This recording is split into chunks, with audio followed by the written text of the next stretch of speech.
Juízes capítulo 12, a partir do versículo número 8 até o final do capítulo 12, a nossa leitura e exposição nesta noite. Ouçamos aquilo que diz a santa palavra de Deus, com atenção, com reverência, com santo temor. Esta é a voz de Deus, e ela nos diz assim: Depois dele julgou a Israel e Ibsã de Belém. Tinha este 30 filhos e 30 filhas. A estas casou fora, e de fora trouxe 30 mulheres para seus filhos. Julgou a Israel 7 anos.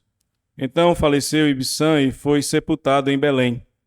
Depois dele veio Elon, o Zebulonita, e julgou a Israel 10 anos. Faleceu Elon, o Zebulonita, e foi sepultado em Aijalon, na terra de Zebulon. Depois dele julgou a Israel Abdom, filho de Hilel, o Piratonita. Tinha este 40 filhos e 30 netos, que cavalgavam 70 jumentos. Julgou a Israel 8 anos. Então faleceu Abdom, filho de Hilel, o Piratonita, e foi sepultado em Piratom, na terra de Efraim, na região montanhosa dos Amalequitas. Até aqui, irmãos, a leitura da palavra de Deus. Vamos orar ao Senhor mais uma vez, baixe sua cabeça. Peço para que Deus fale com você por meio da exposição da sua santa palavra. Santo Deus, eterno Pai, nós te rogamos, te pedimos que nesta noite o Senhor possa falar aos nossos corações por meio da exposição, ó Deus, da tua sagrada Escritura. Que o Senhor, ó Deus, remova a incredulidade dos nossos corações, que o Senhor, ó Deus, destape os nossos ouvidos, que o Senhor, ó Deus, possa nos dar nesta noite foco e atenção para ouvirmos aquilo que o Senhor tem a nos dizer. Que nessa noite, ó Deus, o Senhor possa nos confrontar e também nos consolar, nos levar até os pés do nosso Supremo Juiz, aquele que também é o nosso libertador. E é em nome dele, de Jesus Cristo, que nós te oramos hoje e para todo sempre. Amém. Meus irmãos, no ano de 1971, John Lennon compôs uma canção chamada Imagine. Uma música que ficou conhecida, muito famosa na voz de Lennon, e atravessou gerações sendo cantada.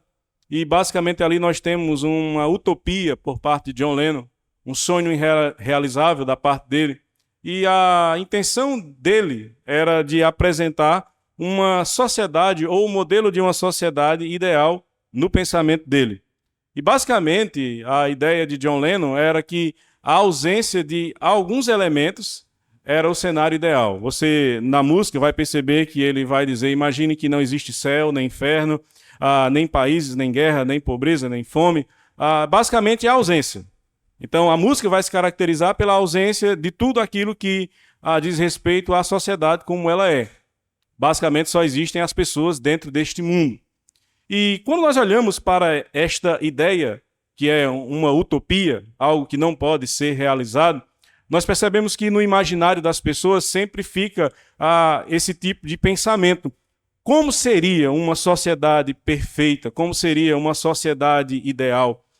Você que está aqui sentado nesta noite, você já teve esta experiência de um dia imaginar, pensar, refletir como seria este mundo de uma forma que ele não é, logicamente, mas da forma como você gostaria que ele fosse? Você já fez esse tipo de exercício? É importante que quando você tiver algo dessa natureza no seu coração, esse tipo de pensamento, que você possa refletir à luz da Escritura. Para que você possa imaginar uma sociedade ideal, você tem que olhar a Escritura e observar nela aquilo que Deus apresenta como um cenário ideal. E nós já tivemos isso. Antes da queda, o jardim do Éden era justamente esse local ideal. Um lugar perfeito, sem problemas, em harmonia entre homem e mulher e também entre homem e Deus, entre homem e criação. Era um cenário perfeito, mas que nós sabemos foi perdido. A queda, o pecado de Adão, desfez qualquer possibilidade de que os homens, por si próprios, possam alcançar este cenário. Muitas vezes os homens se colocam a pensar que algum governo, seja ele de direita ou de esquerda, algum governante, alguma instituição, algumas pessoas muito importantes, elas podem se levantar e quem sabe elas não apresentem um modelo ideal um modelo perfeito para que um dia nós tenhamos, então, esta sociedade tão boa para vivermos. Mas isso, irmãos, não é possível. A única esperança que nós temos para uma sociedade perfeita, uma sociedade ideal, é lembrarmos que um dia Cristo voltará. E que no seu retorno, ele então estabelecerá uma sociedade perfeita, uma sociedade ideal, onde não haverá presença do pecado, e aí sim este mundo, de fato, poderá ser visto de uma maneira diferente, uma maneira santa, uma maneira especial, porque Deus estará habitando no meio do seu povo, como ele próprio vai prometer em Apocalipse. Deus habitando com o seu povo, e assim nós teremos uma sociedade ideal. Mas não custa nada pensarmos, refletirmos sobre um modelo de uma sociedade que seja ideal para as nossas vidas. E este modelo também é apresentado pela própria palavra de Deus. Nesse texto que acabamos de ler, em Juízes, nós temos aqui um modelo de uma sociedade perfeita, de uma sociedade ideal. Uma sociedade que está sendo desenvolvida pelo Senhor através do povo de Israel. Mas se você tem acompanhado as nossas exposições, você tem percebido que em Israel, nesta época, a época dos juízes, o que menos se tem é um cenário ideal. Você tem guerra constantemente, seja entre Israel e os povos vizinhos, seja entre os próprios moradores de Israel, entre aqueles que deveriam servir ao Senhor, entre aqueles que são irmãos de uma mesma nacionalidade. O que mais acontece no livro dos Juízes é briga, é confusão. Você tem um contexto, então, que ele não é de perfeição. Você tem um contexto, então, que não é ideal. Mas agora, nesta porção da Escritura, agora no final do capítulo 12, depois da história de Jefté e de como a história de Jefté ela nos apresentou uma série de informações que são precisas, importantes para a nossa caminhada cristã, como Jefté tenta manipular ao Senhor, fazendo um voto, oferecendo a sua filha, e nós vimos no domingo passado a discussão se o que Jefté fez foi oferecer a vida de sua filha ou se ele ofereceu a virgindade, no caso ela não poder se casar jamais. Nós vimos também que Jefté ele entra já no final da sua jornada em conflito com os seus irmãos de Efraim e há um grande massacre do povo de Israel. Agora, nesse novo cenário que se abre diante dos nossos olhos, aqui no capítulo 12, Deus vai apresentar para Israel e também para a igreja, no caso para todos nós, um modelo de uma sociedade que é ideal. Nós veremos em duas partes este modelo ideal. Em primeiro lugar, nós veremos que dentro deste modelo de uma sociedade ideal, nós temos um desenvolvimento familiar. Eu quero que você então veja comigo o texto que acabamos de ler mais uma vez, porque ele nos apresenta esse desenvolvimento familiar. O primeiro juiz que nós vemos aqui no verso número 8 se chama Ibsã, ele é da cidade de Belém, e aqui nós não sabemos que Belém seria essa, porque em Israel haviam duas cidades com o nome de Belém. Existia uma na região de Zebulon e também uma na região de Judá. De qual dessas duas Belém vem este homem, nós não temos como saber. Mas o fato é que depois daquele período em que Jefté esteve reinando, vamos dizer desta forma, sobre Israel, ele julgou Israel durante 6 anos, conforme o verso 7 do verso 12, depois dele se levanta este homem. E você deve se lembrar de uma coisa, não é a primeira vez que o texto vai parar e vai apresentar juízes que são conhecidos na teologia como juízes menores. Por que menores? Não é que eles têm um grau de importância abaixo dos demais juízes. É porque nós temos aqui uma narrativa que é mais curta. Quase nós não temos informações sobre o período em que estes homens estavam à frente de Israel. Por isso que eles ficaram conhecidos como os juízes menores. 2 deles foram apresentados no capítulo 10. Do verso 1 ao verso 5, se você voltar comigo rapidamente, você verá que 2 juízes foram apresentados. E o verso 1 do capítulo 10 começa dizendo: depois de Abimeleque se levantou para livrar Israel, Tola. E depois de Tola nós temos um outro juiz chamado Jair. Verso 1 e verso 3. Depois, sempre depois. Você tem então um período que acontecem algumas situações que não são boas. E depois você tem este período de aparentemente mais tranquilidade. E nesse período de tranquilidade, nós vemos este homem, Ibsã, tendo 30 filhos e 30 filhas. Diz o texto que ele casou fora. E essa é uma dúvida que muitos têm sobre o que é que está sendo apresentado aqui no verso 9. Por acaso o que aconteceu é que este juiz resolveu casar os seus filhos com ímpios, com descrentes da região de Canaã? Provavelmente não. Porque quando isso acontece, este é um pecado tão grave, tão sério tratado pela Escritura, que o autor bíblico sempre faz questão de dizer que houve um casamento misto, um crente com um descrente. Mas quando nós olhamos para o texto, nós não temos essa informação de que houve aqui um casamento entre pessoas de Israel e pessoas de Canaã ou de países vizinhos. Simplesmente é dito que eles casaram fora. E de fora também trouxe 30 mulheres para seus filhos. O que é que aconteceu aqui? Provavelmente ele está estabelecendo uma grande comunidade. Uma comunidade, inclusive, de fé. Porque ele casa pessoas crentes com pessoas crentes. Eles não andam na contramão daquilo que Deus estabelece, realizando-se aqui um casamento misto. Não. Os filhos e as filhas são casados com pessoas de outras tribos, as quais não são reveladas, mas nós temos aqui um estabelecimento de relações tribais, e isso é importante de se entender uma coisa. Em Israel, nesse período, você tem uma série de conflitos que estão acontecendo. Mas quando você expande a sua família, você, logicamente, vai esperar que os conflitos eles diminuam. Essa era uma prática comum do Antigo Testamento, de casar filhos, casar filhas com pessoas de outros locais, de outras tribos, de outras regiões de Israel, para assim aumentar, fortalecer os laços entre eles. Provavelmente é isso que está acontecendo. Já no final, irmãos, pulando um dos juízes que são apresentados aqui, nós temos outro que vai se chamar Abdon, no verso número 13. Diz este que ele tinha 40 filhos e 30 netos, que cavalgavam 70 jumentos. Agora nós temos aqui não apenas o texto fazendo questão de apresentar filhos, mas nós temos também netos.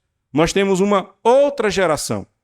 E Juízes, ele sempre é bastante detalhista. Porque no início do livro dos Juízes, você vai encontrar a seguinte informação: depois da morte de Josué, se levantou uma geração que não conhecia o Senhor. Mas aqui nós não temos esse tipo de informação. O que nos leva a entender, o que nos leva a crer e a acreditar que essa geração que vem, ela também serve a Deus. Então nós temos uma primeira geração, nós temos uma segunda geração, e essas gerações elas estão servindo a Deus. E, logicamente, se nós temos netos, é porque nós tivemos casamentos. Então, aqui nós temos um desenvolvimento familiar que está sendo relatado, que está sendo apresentado pelo escritor bíblico. Ele faz questão de mostrar que pelo menos 2 desses 3 juízes menores, eles têm uma presença familiar muito forte. Um contexto de família, um contexto de pessoas que estão casando, que estão tendo filhos e que estão, logicamente, fazendo aquilo que Deus mandou. Uma ordem dada pelo Senhor antes mesmo da queda, porque esse é um pensamento equivocado que muitos têm, de que se não fosse a queda, não haveriam filhos, porque a ordem na mente de muitos, ela vem depois da queda, do multiplicai-vos. Isso não é verdade. O Senhor dá esta ordem a Adão e a Eva antes da queda. E esta ordem, então, vai permanecer tanto do casamento, como também dos filhos que virão, do multiplicar-se, do espalhar-se. Nós temos um cenário no qual, aqui, então, o foco está na família, não necessariamente nos atos destes homens, não nos seus momentos de decisões importantes ou decisões controversas. Há também aqui um contraste com o juiz anterior. Você se lembra que Jefté tinha apenas uma filha e que ele oferece essa filha, destruindo assim o seu legado familiar. A família de Jefté morre com ele. Mas aqui, diferentemente de Jefté, nós temos muitos filhos. Nós temos casamentos. Nós temos outros filhos nascendo. Nós temos um desenvolvimento familiar. Nós temos um fortalecimento familiar. Nós temos um cenário, irmãos, que para muitos não é ideal. Porque, infelizmente, em nossos dias, tornou-se uma prática comum pessoas que começam a se levantar para falar mal do casamento. O mundo está cheio de vozes que dizem que é certamente um erro, um engano, uma perda de tempo, quando alguém decide então se casar. E se for jovem, então, está jogando fora a sua vida. Essa é a pior decisão que alguém pode tomar. Esse certamente é o pior caminho que alguém pode trilhar. Esse é o pensamento que o mundo nos apresenta. Mas o pensamento que a Escritura nos apresenta é outro. A Escritura nos apresenta o casamento não como uma tragédia, não como uma maldição, como uma praga, mas como uma bênção. E muito mais do que isso, como uma ordenança de Deus. Nós não somos colocados neste mundo para simplesmente aproveitarmos a vida por nós mesmos. Nós somos colocados neste mundo para vivermos para Deus, servirmos a Deus, e o casamento também faz parte disto. A nossa confissão de fé, no Catecismo Maior, quando vai tratar sobre o 7º mandamento, a quebra do 7º mandamento, vai inclusive falar sobre aqueles que não desejam casar e que passam muitos anos namorando. E ali os teólogos de Westminster vão avaliar que isso também é uma quebra do 7º mandamento. De que nós não devemos demorar no casamento. De que nós não devemos demorar a estarmos em uma relação familiar de fato e de verdade. Igreja do Senhor, nessa noite o Senhor nos lembra que o casamento, ele faz parte da nossa vida. Que ele é uma bênção de Deus. E que por isso nós não podemos advogar contra o casamento. Nós não devemos nos juntar, nos reunirmos às vozes do mundo que são contrárias àquilo que Deus estabeleceu como sagrado, como abençoador, como necessário que é a família. Nós devemos pensar que bênção é o casamento e nós devemos advogar em favor do casamento e não somente do casamento, mas também de termos filhos, de dizermos ao mundo que é bom sim ter filho, que filho não é uma praga, que filho não é simplesmente para dar dor de cabeça e problema, que nós estamos perdendo a nossa vida quando nós decidimos colocar uma criança neste mundo, ou que somos loucos por colocarmos em um contexto tão difícil quanto este. Isso é o que o mundo nos fala, isto é o que o mundo nos apresenta. O que Deus nos diz é totalmente oposto a isso. Nessa noite o Senhor te lembra, ouça a voz de Deus, não ouça a voz dos homens. Não ouçam aquilo que o mundo fala, mas ouça a voz daquele que é o Santo de Israel, daquele que é o Deus Todo-Poderoso, e que nos diz então que sim, o desenvolvimento familiar, ele faz parte de uma sociedade ideal, deste modelo ideal, deste modelo de perfeição. Mas em segundo lugar, irmãos, nós veremos que além deste fator do desenvolvimento familiar, há uma outra característica deste modelo de uma sociedade ideal, é que nós não temos aqui a presença de conflitos sociais. Nós temos a ausência de conflitos nesse texto. E conflitos aqui em Juízes é o que mais tem. Você tem conflito toda hora entre Israel e alguma nação vizinha. Quando Israel se cansa, aparentemente, de brigar com os vizinhos, eles começam a brigar entre eles. E o que você tem também, além de um conflito entre pessoas da mesma nacionalidade, são pessoas da mesma família. No período em que Abimeleque, o filho de Gideão, esteve reinando, entre aspas, reinando sobre Israel, o que nós vimos foi a sua crueldade para com os seus irmãos. Os seus irmãos foram assassinados por Abimeleque. 70 pessoas mortas pelo próprio irmão. Depois, no cenário de Jefté, nós temos algo também muito triste. Diz o texto, no capítulo número 11, que Jefté era filho de uma prostituta. E que em um determinado momento da sua vida, os seus irmãos, para não repartirem a herança, decidem expulsar Jefté do meio deles. Nós temos conflitos familiares que acontecem constantemente, que acontecem a todo instante dentro desse texto, dentro deste livro dos Juízes. Mas aqui não. Aqui o que nós vemos é um cenário diferente. Nós vemos que aqui não há qualquer menção a uma briga, a uma confusão. O texto não diz que Ibsã se levantou para libertar Israel. O texto não vai dizer que Elon se levantou para livrar Israel. O texto não vai dizer que nenhum destes homens foi levantado por Deus para entrar em um conflito, em uma briga. Não. O que nós vemos é simplesmente que eles surgem, eles passam um tempo fazendo esse serviço de liderança e que depois eles morrem. É o que diz, por exemplo, no verso 11 sobre Elon. Depois dele, no caso de Ibsã, que morre e é sepultado em Belém, conforme o verso 10, Elon ele vai ser um zebulonita que julga Israel durante 10 anos. Durante 10 anos da sua vida, juntamente com os outros 7 anos de Ibsã, nós temos aqui pelo menos 17 anos em que não há qualquer tipo de conflito, que não há uma briga, que não há uma confusão. Claro, nós não estamos dizendo aqui que não havia discussão entre as pessoas, que as pessoas não se desentendiam. Mas guerra, que é o que mais se vê em Juízes, não. Isso você não encontra. Você vê pessoas que são levantadas por Deus para fazerem um trabalho de liderança. Eles passam um tempo nesse serviço, depois eles morrem e são enterrados. O Zebulonita, Elon, ele então foi sepultado em Aijalon, na terra de Zebulon. O segundo juiz desse período, que é levantado por Deus e que morre sem presenciar ou sem participar de uma guerra. Depois nós temos um outro juiz chamado Abdon, filho de Hilel, o piratonita. E diz o texto que ele tinha 40 filhos e 30 netos. Essa parte nós já vimos. Nós temos tanto desenvolvimento familiar, como nós temos também uma obediência à ordem de Deus para crescer e multiplicar-vos. Conforme nós vimos, irmãos, no capítulo número 10, na exposição do capítulo 10, quando o texto vai falar sobre jumentos, nós temos aqui uma indicação de um período de paz. Porque o jumento ele é usado no trabalho agrícola. Ele não é usado na guerra. Inclusive o salmista vai dizer que muitos confiam em cavalos, que vão acreditar ou esperar que o seu armamento militar é quem pode livrá-lo. Mas o salmista lembra que nós depositamos a nossa fé, esperança e confiança no Senhor. Aqui nós temos então mais um indicativo de que não está havendo guerra em Israel. Porque essas pessoas elas não estão montando cavalos. Aqui é dito que eles estão montando jumentos. Que eles estão vivendo em paz, que eles estão vivendo em tranquilidade. Nós não temos aqui qualquer tipo de confusão, nós não temos aqui qualquer tipo de briga, nós não temos aqui assassinatos cruéis, nós não temos aqui atitudes covardes por parte das pessoas, nós temos simplesmente uma sociedade que está vivendo como deveria viver. Esse é o cenário que Israel deveria desfrutar. Por que é que Israel nem sempre desfruta de um período de paz? Há uma razão? Sim, a desobediência deles.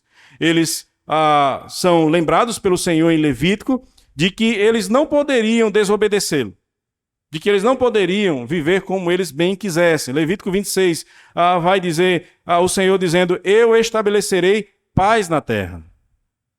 Se vocês me obedecerem, se vocês me servirem, não apenas a chuva vai cair sobre suas terras, não apenas vocês terão que comer, mas vocês também viverão em paz. E o Senhor diz mais, eu vos livrarei dos vossos inimigos. Mesmo que vocês estejam em desvantagem, vocês verão o meu poder e a minha força.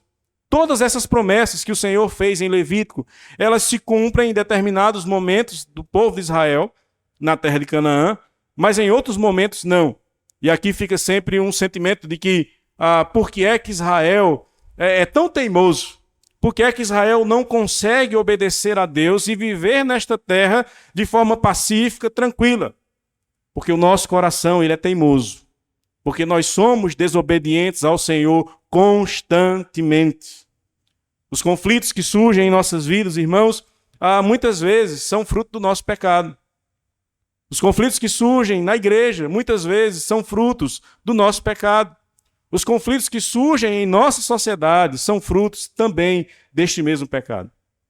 Nós ficamos, às vezes, observando os ditos intelectuais da nossa época, discutindo sobre os problemas, sobre os conflitos, e tentando chegar a uma conclusão que eles entendem ser lógica, enquanto nós, como igreja, nós sabemos muito bem por que o mundo está da forma como está. Por causa do pecado, por causa da desobediência do homem, por causa da sua vontade de servir somente ao seu próprio coração. Este mundo não vai encontrar paz enquanto ele não entender que ele precisa de Cristo, que ele precisa do Senhor. Israel não encontrou paz, Israel não descansou das suas guerras, até hoje, inclusive, está nessa mesma guerra, porque não entendeu de fato que deveriam servir ao Senhor de fato e de verdade. Deveriam ser obedientes a Deus, deveriam amar ao Senhor, e o Senhor então os protegeria. Eles não teriam mais que se preocupar com problemas. A morte de Abdon, filho de Hilel, piratonita, ela tem um detalhe que nos chama a atenção ainda. Porque diz que ele é sepultado em Piratom, na terra de Efraim, na região montanhosa dos Amalequitas, verso número 15. Por que terra dos Amalequitas? Por que montanha dos Amalequitas, se é na terra de Efraim? Porque o Senhor está aqui também mostrando que esse cenário, ele não é perfeito.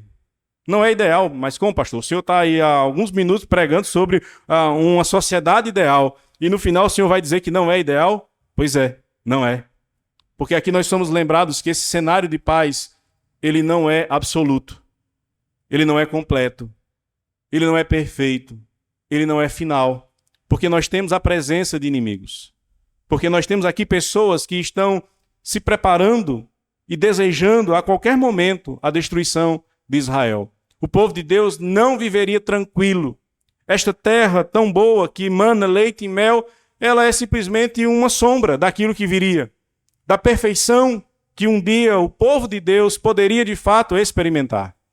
Todas as perfeições que nós apresentamos nesse texto, irmãos, a falta de conflitos, o desenvolvimento familiar, tudo isso aqui nos lembra que esse cenário, por melhor que seja, ele um dia acaba. No capítulo seguinte, nós começamos a observar a história de um homem chamado Sansão. E conflito, confusão é o que mais se tem. A falta de paz é o que mais se vê durante 4 capítulos. E do capítulo 17 em diante, o que mais se vê em Israel é tragédia, é crueldade, é maldade. Esse é um pequeno período que Israel desfrutou para que eles se lembrassem, para que eles se recordassem das promessas de Deus. Mas esse cenário ele não é perfeito porque nós ainda temos a presença de inimigos. E nós temos algo muito pior. Nós temos o salário do pecado, que é a morte. Todos esses juízes encontram a morte. Todos esses juízes se deparam com o mesmo fim, com a mesma realidade, por causa da queda de Adão. Todos nós estamos agora fadados a encontrarmos com este mesmo cenário de morte. Servindo ao Senhor em obediência ou não, morrendo por causa de um infarto rápido ou por causa de uma doença longa e severa em muitos anos de vida, passando dos 100, quem sabe, ou ainda muito jovem, antes dos 50, todos encontram a morte, mesmo servindo a Deus, mesmo tendo obediência ao Senhor. E qual a razão disso, irmãos? Qual a razão disso, se não for o aspecto mais importante que nós devemos lembrar? Este mundo jamais será perfeito para habitarmos, se Cristo não retornar.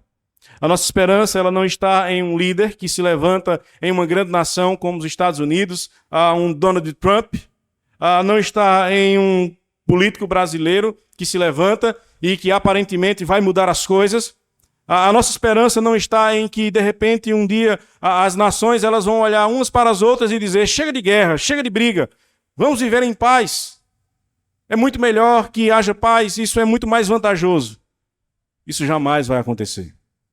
Isso jamais será visto. Mas a nossa esperança, irmãos, é o fato de sabermos que um dia o Senhor trará a paz definitiva e final para este mundo.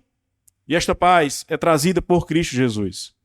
Esta paz, irmãos, que no fim das contas é o que realmente pode dar esperança ao nosso coração. A paz que o Senhor Jesus um dia trará. Ele vai consertar este mundo quebrado. Ele vai organizar tudo aquilo que está desorganizado. Ele vai mostrar que, de fato, aquilo que ele prometeu, que um dia voltaria e que nós viveríamos com ele, irá se cumprir. Essa deve ser a minha esperança, essa deve ser a esperança do seu coração. Mesmo que você esteja vivendo em um cenário de conflito, mesmo que as coisas na sua casa não estejam lá da melhor forma possível, como você desejaria, mesmo que talvez as coisas no seu trabalho não estejam lá tão agradáveis como você também gostaria, mesmo que as coisas não estejam indo tão bem dentro da própria igreja. Talvez em algum momento você se veja em um conflito dentro da igreja e o sentimento é: até quando? Até o dia que Cristo retornar. Até o dia em que ele, de fato, apresentar-se como a solução final para este mundo. Essa paz, irmãos, que o Senhor vai estabelecer, ela nunca mais será interrompida, ela será eterna. A morte, ela não mais será uma realidade futura para nenhum daqueles que servem a Cristo. Ela também terá o seu final. É necessário, então, que este juiz que entregou sua própria vida, ele volte. E que ele possa, então, apresentar aquilo que Paulo diz, que Cristo, ele fez paz pelo sangue da sua cruz. Em Colossenses, ele nos apresenta isso, dizendo que ele reconciliou consigo mesmo todas as coisas, quer sobre a terra, quer nos céus, e que nós somos reconciliados no corpo da sua carne, mediante a sua morte, para nos apresentarmos perante ele, santos e inculpáveis, irrepreensíveis diante de Deus. Nossa esperança está nesse Cristo, que através da sua morte interrompe a morte. Através da sua morte estabelece a paz. Através da sua morte vai reconciliar este povo que serve a seu Pai, de uma vez por todas. Nossa esperança está em Cristo. E ele um dia vai nos mostrar esta sociedade ideal, mas acima de tudo, eterna e santa. Que essa seja, meu irmão, que essa seja, minha irmã, a fé e a esperança do seu coração. Nos piores momentos, nas piores situações. Alegre-se nisso. Viva com a esperança de que um dia Cristo voltará. Nós temos alguns desafios, irmãos, que são importantes diante daquilo que nós apresentamos aqui nesta noite.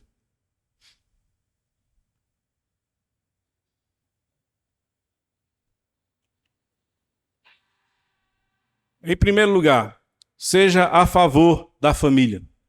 Parece uma coisa simples, mas que nem sempre se vê.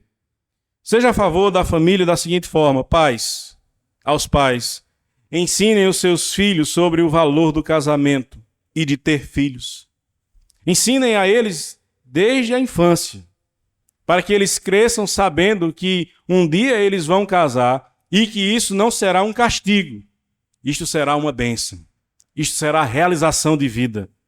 Eles não precisam ficar milionários, eles não precisam ter um apartamento na beira-mar de Fortaleza, eles não precisam ter muito dinheiro no bolso. Isso é um grande engano. Quando nós começamos a ensinar os nossos filhos de que o casamento só é possível quando todos os problemas financeiros eles se resolvem de fato, nós estamos ensinando um mar de enganação, de ilusão. Porque vocês que são casados sabem que os problemas eles não cessam quando nós adquirimos muito dinheiro ou quando nós adquirimos o dinheiro necessário para pagarmos as nossas dívidas. Em algum momento ou outro surgirão outros problemas que eles terão que lidar. Dinheiro não é a resposta para tudo, não é a solução de todos os problemas. Então, aos pais, ensinem aos seus filhos sobre o valor do casamento.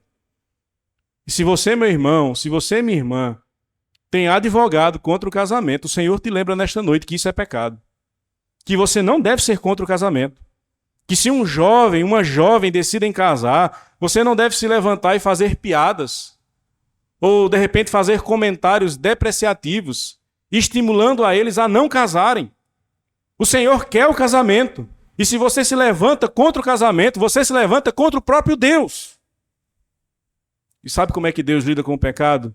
Não é de uma forma agradável. Deus quer o casamento. E Ele não quer que a sua própria igreja, ou que no meio desta igreja, surjam vozes que são contra o casamento. Aos jovens, busquem o casamento. Busquem casar. Busquem ter filhos. Não pensem que o casamento é um destino terrível que se aproxima de vocês e que eu tenho que ter mais de 35 anos, 40 anos para casar, porque aí eu já vivi tudo que tinha para viver. Quem te ensinou isso? Quem te apresentou este caminho? Quem foi que disse a você que esse é o caminho que você deve seguir? O Instagram? O TikTok? Na minha época seria a Malhação, mas graças a Deus acabou. O que é que está se apresentando a você como um guia? A Escritura? Se for, eu posso lhe dizer com tranquilidade, você está lendo ela errada. Você está fazendo uma interpretação equivocada da Escritura. A Escritura vai afirmar que o casamento é uma coisa boa. A Escritura vai afirmar que ter filhos não é apenas uma coisa boa, é uma ordem de Deus. Então casem, enfrentem os problemas do casamento, vivam as alegrias do casamento, vivam as alegrias de terem filhos. Entendam que problemas virão, sejam agora que vocês são jovens, ou seja depois quando vocês forem mais velhos, seja antes ou depois de terem filhos. Talvez vocês não tenham filhos, mas não sejam contra isso. Abracem esta ordem do Senhor. Abracem isso e, Igreja de Deus, incentivem também o casamento. Não sejam contra o casamento. Não fiquem fazendo comentário desnecessário. A minha mãe tinha um conselho muito bom. Ela é caladinha, Vocês viram aí que ela é caladinha, mas ela tem uns conselhos muito bons. E ela dizia assim, filho, quando você não tiver o que falar, fique calado. Ei, crente, se você não tem o que falar sobre o casamento de bom, cale-se. A sua opinião não é bem-vinda. Crente, se você é contra ter filho, tá bom, guarda isso para você. Ninguém quer saber sobre isso. Ninguém pediu a sua opinião sobre isso. Deus não quer que você fale sobre isso, então se cale. Porque é melhor você calado do que você lutando contra aquilo que Deus estabelece como bom. Em segundo lugar, irmãos, não cause conflitos sociais. Quão bom é um período de paz? Quão necessário é nós termos paz? Então, na sua casa, você vai lutar para que haja paz. Como é que eu luto, pastor, para ter paz na minha casa? Primeiramente, tenha sabedoria nas suas palavras. Cuidado com aquilo que você fala para os seus filhos, para o seu cônjuge. Não fale tudo que vem à cabeça. Não fale tudo aquilo que dá vontade. Não vá agir na impulsividade. Não vá agir por raiva. Tenha controle emocional. Tenha controle, autodomínio, domínio próprio, porque é isso também que a Escritura nos ensina. Tenha cuidado com aquilo que você fala, porque muitas vezes o que nós falamos é para machucar, é para atingir o outro. Isso, meu irmão, não é bom. Isso, minha irmã, não é aceitável. Não é isso que você deve fazer. Você deve buscar a paz. É o que Paulo nos diz. Irmãos, no que depender de vós, tende paz com todos. Então, cuidado com aquilo que você fala em relação aos seus filhos, em relação ao seu cônjuge. Na sua sociedade, você também evita briga. Um conselho que eu vou dar. Conselho que eu adotei na minha própria vida. Evitar briga em rede social faz muito bem para a saúde. Evitar. Não entre em discussões vazias e baratas sobre política, principalmente, que é a coisa que mais tem no nosso cenário. Mas também não entre em conflito, em briga, em discussão teológica. Esse é um caminho horrível, tempestuoso, que não vai trazer edificação para a sua vida, que não vai fazer bem a você. E as pessoas elas não entram em um debate para conversar e trocar ideias. Elas entram para mostrarem que estão certas e para humilharem o outro. Então, cuidado se você tem andado por este caminho, porque é um caminho de conflito social. E você deve evitar causar conflitos na sua sociedade. E em terceiro e último lugar, na sua igreja. Cuidado com os conflitos que você é capaz de causar dentro do corpo de Cristo. Você deve ter muito cuidado com as palavras que você usa em relação aos seus irmãos, em relação à sua liderança. Respeito e educação não fazem mal a ninguém. Então se contenha, se controle. Eu ensino aqui quase que toda semana a teologia do pau que nasce torto, nunca se endireita, não é bíblica. Então você não foi chamado para ser a mesma pessoa. Para agir com raiva, para agir com explosões de palavras e de ações. O Senhor te chamou para você ser diferente.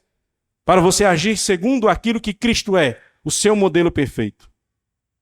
Então não cause briga, confusão dentro da igreja. Controla a língua, abençoado. Segura as palavras, minha querida irmã. Se controla. Não faz fuxico. Não faz comentário desnecessário. Não haja de forma desrespeitosa. Não pense que a sua opinião ela é aceita aonde você quiser colocá-la, do jeito que você quiser colocá-la. Tenha bom senso. Avalie se aquilo que você vai falar transmite graça aos que ouvem. Se traz edificação. Do contrário, é melhor que você fique bem caladinho. Que você não cause problemas. O modelo, irmãos, que nos foi apresentado por John Lennon na sua canção é uma utopia da pior possível. O modelo que Cristo nos apresenta de uma sociedade perfeita, essa é uma ideia que não é utópica. É uma questão de fé, de esperança, de crermos que um dia Ele voltará e que Ele vai estabelecer esta sociedade perfeita. Uma sociedade que nós devemos ansiar e já amarmos essa ideia, porque será de fato um momento precioso para o povo de Deus. E é por isso que, mais uma vez, eu encerro o sermão dizendo: Maranata, ora vem, Senhor Jesus. Santo Deus, eterno Pai, nós te pedimos nesta noite que o Senhor nos faça desejar esta sociedade perfeita, que o Senhor, ó Deus, nos faça aguardar por ela, Que o Senhor nos faça, ó Deus, desejá-la ardentemente em nosso coração. Nos faz, ó Deus, um dia vivermos isso. Preserva o teu povo da queda. Preserva o teu povo, ó Deus, de se distanciarem do Senhor. É o que eu te peço, no nome santo de Jesus. Assim te oro, para todo sempre. Amém.